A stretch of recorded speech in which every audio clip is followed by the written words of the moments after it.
This podcast, along with other fine shows, is proud to be a part of the one and only Throwback Network. Please visit at throwbacknetwork.net. Also, this episode stars Mr.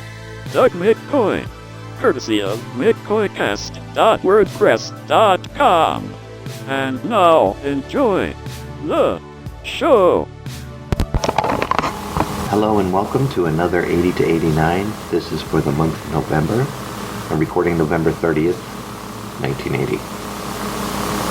Well, what you're about to hear is going to be much different than what you're hearing right now. Thanks to you guys, you've been putting those dollar bills into the jar next to the cassette rack at the library and at the different stores and food restaurants that I've been placing these cassettes. That I was able to save up enough money to purchase the Tascam 144, which is a 4-channel recorder. And I think what I'm going to do is invest in purchasing myself some really nice microphones, and also I'm just going to go ahead and open a studio for this. I think I might call it Mood Swings Studio. That'd be a great name. So enough of talking to you on this old thing. Let's go ahead and start this journal. Welcome to Zerbinator's 80 to 89 podcast. This is a recorded journal dedicated to the history of the 80s. All music used in the 80 to 89 podcast was written and performed by Manolis and can be found at www.iamManolis.com. Ladies and gentlemen, 80 to 89. please take your seats. Are you ready? We hope you enjoy the show. 80 to 89. The show is about to begin. Are you really ready? Hello, my name is Urbanator, and what you are hearing is part of a collection of audio journals that I've been recording for the 80s. I started in June of 1980, and I hope to go on all the way up until 1989. If I live that long. Today is November 30th, 1980, and I plan to tell you what has happened in the past month. There is some amazing news, some amazing technology of which you're listening to right now, some amazing music, movies, and a little bit of show and tell to share with you some of the goodies that I've acquired this past month. We have a lot to discuss in 30 minutes or less, but not really depending on the cassette tape, because I can always put another one in and then edit it even more. So, wait till you hear what I got. And now we will talk about current events. Well, first to start off, welcome President Ronald Reagan of California, who defeated his incumbent, President Jimmy Carter. I promised you 4 years ago that I would never lie to you, so I can't stand here tonight and say it doesn't hurt. I have a deep appreciation of the system, however, that lets people make the free choice about who will lead them for the next 4 years. I've wanted to serve as president because I love this country and because I love the people of this nation. Finally, let me say that I am disappointed tonight, but I have not lost either love. Thank you very much. Wow, we have an actor who's a president. Whenever are you going to find something like that? Never, ever, ever will you find an actor doing anything in politics. This is unprecedented.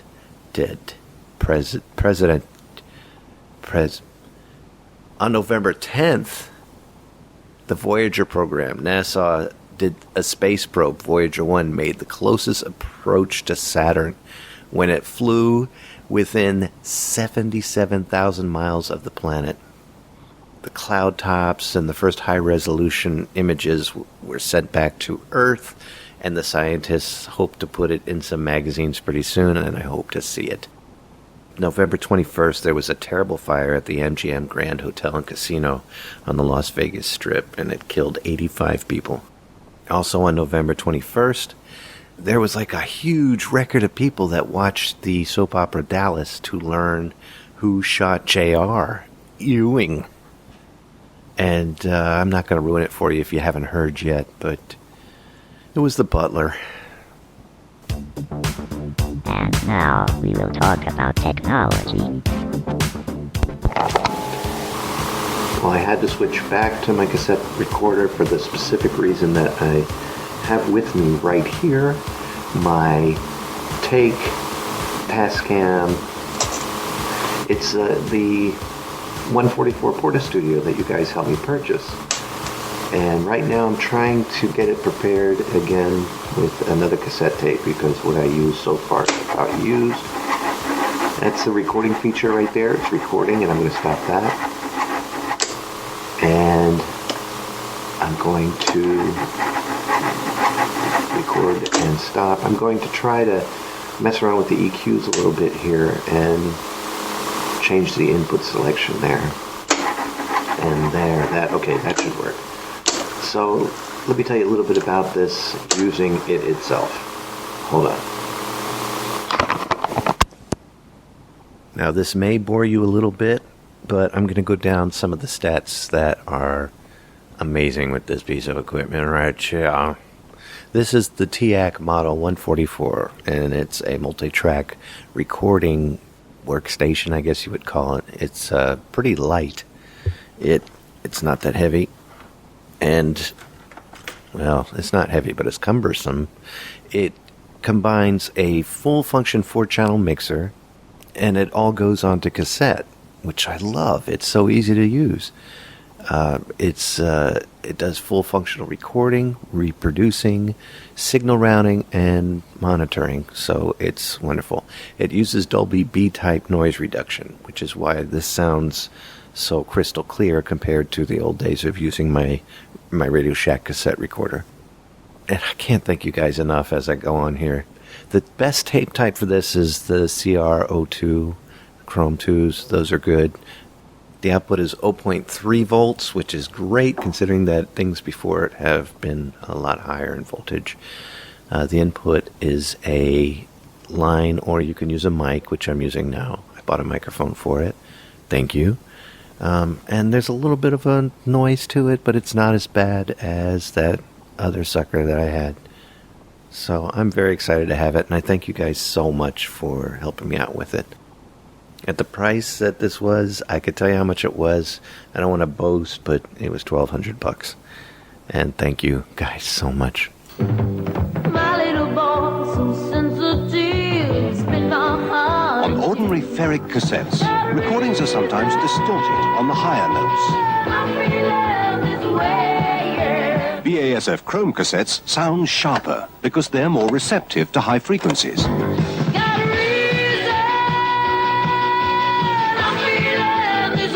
So switch to BASF Chrome cassettes for spot-on sound. Well, before we go on with music news, I do want to wish everybody a happy Thanksgiving, happy belated Thanksgiving. Had a really good time. I had the whole family here. We all ate food. We all drank wine, and we all laughed and giggled, and then we ate pie, and then we drank wine, and then we laughed, and then we giggled, and happy Thanksgiving. And now we will talk about music. I'm a huge Eagles fan, but sadly, on November 21st, Don Henley was arrested for cocaine, quaaludes, and marijuana found in his hotel room, along with a 16-year-old prostitute. She had drug-related seizures, and Don is now charged with contributing to the delinquency of a minor, being delinquent himself. So sad. So we'll see what happens with that whole situation. Iron Maiden played their first gig with their new guitarist, Adrian Smith, in London, a place called Uxbridge. Don't know where that is, and I can't get there, but I wish I could because I really like Iron Maiden and Eddie. And rumor has it that it's possible that there's problems with Led Zeppelin. They might break up because of the death of Mr. John Bonham, who passed away, like I told you, September 25th. Hopefully they stick together, find a replacement, but that's John Bonham. So we'll see what happens. And now it's time to go down the top 10 U.S. singles for week ending November 29th, which was yesterday. And I'm going to sing them for you. Once I figure out all this equipment, I'll hook back up the Casio, but right now I'm going a cappella, and hope you enjoy it. Number It 10. was Dreaming by Cliff Richard. I don't even remember how that goes. How am I going to remember? I mean, it just came out, but... Number 9. Love on the Rocks. Ain't no big surprise. That was terrible. I'll leave it at Love on the Rocks. Neil Diamond, Capitol Records. Number 8. Starting over. John Lennon, Giffen Records. Number 7. The Master Blaster Jam, and I'm not even going to try to sing it because I don't know how the tune goes. And I'm lazy to go get it because I have the album. Stevie Wonder, Tamla Records. Number 6. I love you more than I can say. More than I can say. I love you more than I can say. Leo Sayer, Warner Brother Records. Number 5. I'm coming. Oh, hey. Diana Ross, Motown Records. Number 4. Another one that bites the dust. You have to say wanna dum dum dum. Another one that bites the dust. Hey hey. And another one's gone. And Queen, Electra Records. Number 3. The Wanderer, Donna Summer. I'm not even going to try that. Giffen Records. Number 2. Woman in Love, Barbra Streisand. Not even going to try it. Columbia Records. Number 1. Lady, I'm your knight in shining armor, and I love you. Do you know that Kenny Rogers is about 10 seconds away from Elmer Fudd? Let me hold you in my arms forevermore. Sorry. Liberty Records. I'm sorry, I'm getting lazy with these countdowns. I'll get my Casio plugged up soon. This is the serious problem with my Casio, and I'm going to pull my curtain back here in this journal. I'm going to turn it on. You hear that? That's a speaker. It's working!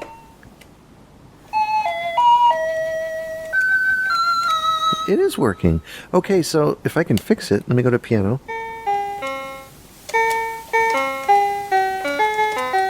Oh my goodness.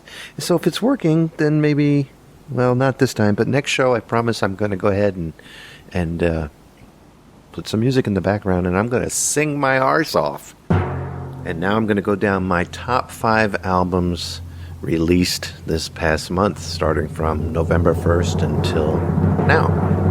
So, here we go. Number 5. In at number 5 is going to be the Eagles Live. And Eagles Live was released on November 7th. Songs included everything you know. Hotel California was on there. The Long Run. Life's Been Good. Joe Walsh's live version was really cool. It's 4 albums in there, and everything. Take It Easy, Life in the Fast Lane, Desperado's on there. Take it to the limit one more time. Number 4. It was Ace of Spades by Motorhead, released November 8th, and I had to get it. I like Motorhead. They're pretty weird, but that one song, The Ace of Spades, heard it on the radio. It was released October 27th. I had to get it. I just had to get the thing. Then it goes ding, ding, ding, ding, ding, ding, ding, and then the Ace of Spades, the Ace of Spades. I could sing. I could be rich. I don't know what I'm doing here, recording for you. Number 3. Auto American by Blondie. This album is awesome. It was released November 28th, which was 2 days ago, and I think I got it yesterday. The 2 songs I like on it right now are The Tide is High, which is a cover of the Paragon song, The Tide is High, and then Rapture. And she raps on Rapture, and rapping is cool, especially when you hear Blondie do it.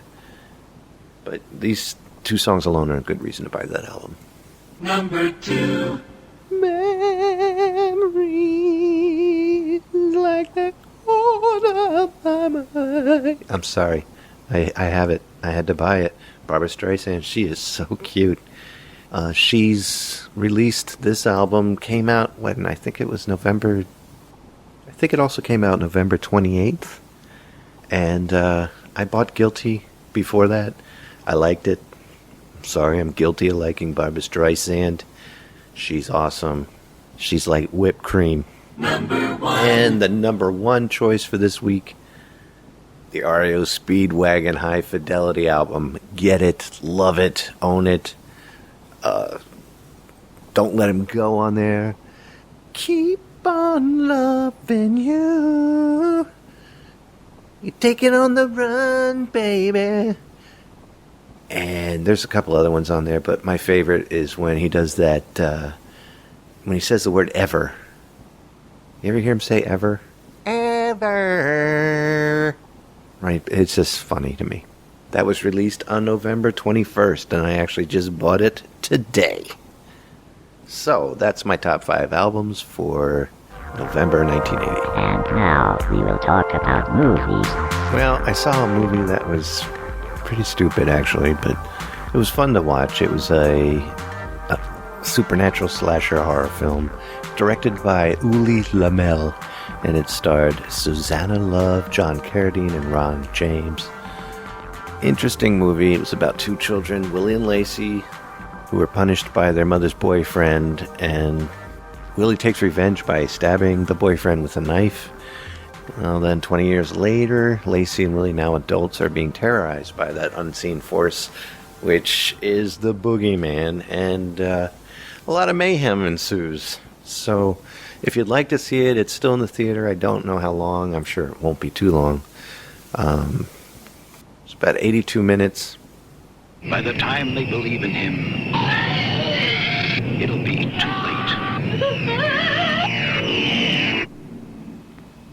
The Boogeyman. He's going to get you. Saw it November 7th. I liked it. It was fun. I guess I was Halloweened out by the time that this came out. That's it. Go check the movie out and tell me what you think. And now we will have a little show and tell. So since I've got my Casio tone here working again, I figured why not talk about it. This is the VL tone. It's sort of like a keyboard. Now I can't get it to work, right? Yes. I'm going to see if I can play you a beat while I talk here. Hold on 1 second. I'll play a... Oh, I didn't hit it in time.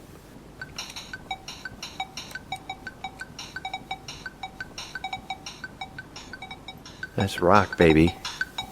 So what it does is it provides me with rhythms.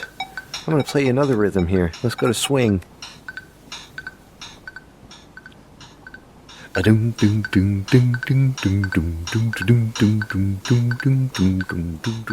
you know it. Alright, that's enough. I can't stop it. Oh, yeah. Alright, so this needs to turn off. I don't want to ruin it if it's working, because you can sequence music in there too. It was something I purchased about a month before starting these journals, and it's capable of being rewired, which is what I've done. I've rewired it to play like the VL5, excuse me, which is a polyphonic version capable of playing 4 notes simultaneously. Hence the music that you've heard me do before with it. The voices it comes with are a piano, a fantasy sound, a violin sound, a flute sound, a guitar sound, and an what they call the adser. It's like a digital blip noise. And it comes with the drum patterns to it. It has an LCD layout so you can see what's going on in there. It comes with a calculator, which I found very strange but useful. And I love it. I think it's the coolest thing. It's everything you need. And now it's time for the video game of the month. And now I'm going to go down the Atari Game of the Month with my good buddy Doug. Hey, Doug, thank you so much for coming over. Hey, Bud, thanks for having me over. I wanted to come over and see what was going on, and I see you got this new thing here. I'm not exactly sure what it is, but it looks cool. It's really cool. It's that Tascam 144 I was telling you about. It's recording us now, and it sounds amazing compared to recording on the Radio Shack cassette device. Absolutely. Can you play Madonna on this thing? I actually can if I could find my Madonna tape, but I'll play it for you later. The speed is kind of different, so you have to regulate the speed with this pitch knob here. But yeah, you could do it, and you could actually record something with it. If I pop the holes on the tape, I could record something to her. That's something I should do, is like make some kind of mixtape with Madonna and maybe play some guitar to it or something like that. That's a good idea. That would be awesome. So you're saying you could take a tape and mix up songs? I could take a tape and add to it. There's 2 tracks on the cassette already, like Madonna, for example, and then I could record up to 3 more channels. Actually, what would that be? Because 2 of them would be eaten up already for stereo left and right, so I could record 2 more channels with it in stereo, or 2 mono channels, and add more music to it or sing to it, and it'll all be there on the tape. Of course, I'll ruin my Madonna tape, but it's Madonna. Yeah. I like the knobs too. I mean, it almost looks like we could play Pong with this thing. Yeah, they are pretty big. They're big rotator knobs on there for EQing. But yeah, and the switches are huge too. They're like light switches. But that's what we get back here in 1980. Yeah, it's pretty cool. I'm pretty impressed. Not as impressed as I am though by the Atari.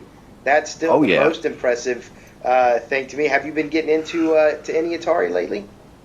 Well, I purchased. It's been out for a while, but I purchased Breakout. And I love this. It's fun. I was researching a little bit. In 1972, the main system came out, and it was built by, I forget the name of the company, but Steve Jobs had something to do with it. Who's Steve Jobs? Steve Jobs is one of the guys who's working in a garage at the present moment. He's trying to create a computer. He lives somewhere down in New York. I heard about him. But he also had his hand in the inventing of this particular game, Breakout, and helped build it. And it was pretty cool. And now they finally come out with it for Atari. So I bought it for Atari, and I'm loving it. This is fun. So it really is an interesting. Yeah, I mean, I haven't been playing this one for a while. This is a couple years old, so I've moved on to Cosmic Arc and other Sequest and other ones. But it is kind of like Pong, though, don't you think? Yeah, it's a lot like Pong if you turn your TV on its side. That's how I always feel. It's like Pong vertical. Right. Single player Pong. And I used to go down to the school with my tennis racket every once in a while and just hit balls against the wall, and that's pretty much what Breakout is like, isn't it? Yeah, it's pretty much the same thing. In fact, it would be like if you were hitting balls against the wall laying down. Yes. On your side. And if I had a paddle controller that was sliding me back and forth. Yeah, that's true. What you do is put 2 sets of roller skates under you and just push yourself back and forth, and that'd be a fun game to do. And you don't have to swing the racket; it just automatically bounces. Well, apparently, it is a kind of tennis game, isn't it? Because that's the art that we have on the cartridge. We see a guy in tennis whites swinging a racket. So I've always imagined that what the game is you're a tennis player who's needs to break out of whatever. Yeah. Your tennis court has been invaded by these multiplying bricks that you just keep hammering and they disappear. Yeah, and the whole object is keep the ball in play, because as soon as you get it out of play, you disrupt, and you get so furious that you end up just imploding or exploding, depending on how you feel. I like a little of both. That's true. You play this with the paddle controllers. I think Circus Atari, we played with the paddle controllers too, but I just never thought there were enough paddle controller games, so I really like playing it with the paddle controllers. It's a little easier joystick. I don't think it's going to give you the control that you need for this. So I'm not very good at this one. I'm a little better at this one than I am Circus Atari, but still, you get 5 chances, 5 lives, and I run through them pretty quickly. I've never really done much damage to the wall, but I like that the bricks are color, and I like the little beep boop sound effects that you get. I like to try to hammer up one side of the wall and break through that side, and then the ball will just beep boop beep boop beep boop beep boop, boop, bounce up there, and if it stays in there, you're doing pretty good. Yeah, I've done the same thing where I've actually gotten up and gotten a cup of coffee and came back, and it was still working on that wall if you get it timed right. It gets faster, though, as you keep going, and you get smaller. Did you notice that? Yeah, that's something that can be very frustrating because that's where I end up dying. I die every time, implode, explode, or both, and it's frustrating. I wish that there was a setting where you could change that. I don't think there is. It took me a long time to figure that out because I wasn't even returning the serves the first couple rounds that I played. I was just hitting the button and boop, it went by me. I didn't even get one hit. But eventually I did realize, hey, it looks like I'm getting smaller, and you could see that the ball is moving faster. There were some settings. Did you mess around with some of the settings where like you can control the ball? You put a little English on it? Yeah, I've done that once so far. I've only had this a couple days now, but yeah, where you can, like, if you nudge it just right, it ricochets it a certain way, but you have to nudge it. That's great technology, too. It doesn't work nearly as well as it does on bowling, though. I always love when you can control the bowling ball on bowling, and we would just get it right in the middle and crank that joystick to knock out all the balls. But yeah, you can direct it a little bit. Have you tried the invisible version where the wall is invisible? No, not yet, and I plan to do that soon. But no, I still have to get the hang of just regular play. Yeah, it's kind of you don't really know where to hit it. I mean, when you hit the wall, it becomes visible for a second. So if you got a good memory, you can kind of remember, well, I got to try to hit it here. Yeah, you have to be quick on the ball. Yes. Pun intended. Yes. Yeah. And I'm not that quick, so I'm not that good at this one. But it is interesting. I think they ought to do a sequel to it. I think it's good enough to deserve a sequel. Oh, yeah, definitely. I would think that they would come up with something, maybe something where you have the 2-player mode, of course, but I don't know, maybe have something on the other side of the bricks, so when you break out, you basically are broken in again. Yeah, so it's break out in. Breaking in and out. There you go. I like that one even better. Yeah. Maybe they could call it Breakout 2, Super Breakout. But nah, that's stupid. Could you imagine if you had a whole series of games? It was like Super this, Super that. That does not make any sense at all. And they're stealing it from Superman. You know they are. Of course, because he's a Superman. Yeah, he is. They could call it Breakin' and maybe add dancing to it. That's a possibility. Maybe make a movie out of it. You mean like Breakin' with no G at the end, just an I-N? Yeah, just a little apostrophe. You are a rebel, Kevin. I think there's a possibility for things like that. I'm glad you're enjoying it. It's an older one, but it's a good one. So I'm glad you did. Not much to it. Not nearly as much as there is to Adventure, I don't think. But it's good for killing some time. So yeah, definitely. And speaking of killing time, you want to hook it up, and I saw you brought your paddle over. We can do 4 players on this one. So let's me and you take 2 paddles each, and let's see what we can do.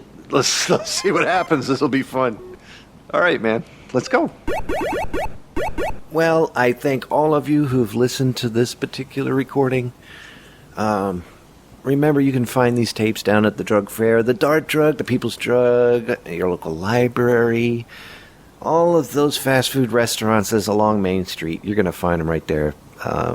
Thanks to everybody at Highs, at Holly Farms, Geno's, Pizza Hut, all of you guys. I appreciate it. I'll continue to make these journals month to month as time grows on with all the news and the excitement and entertainment that I can find. And I look forward to talking to you again next month. So from here in, you know what, I'm going to name a studio.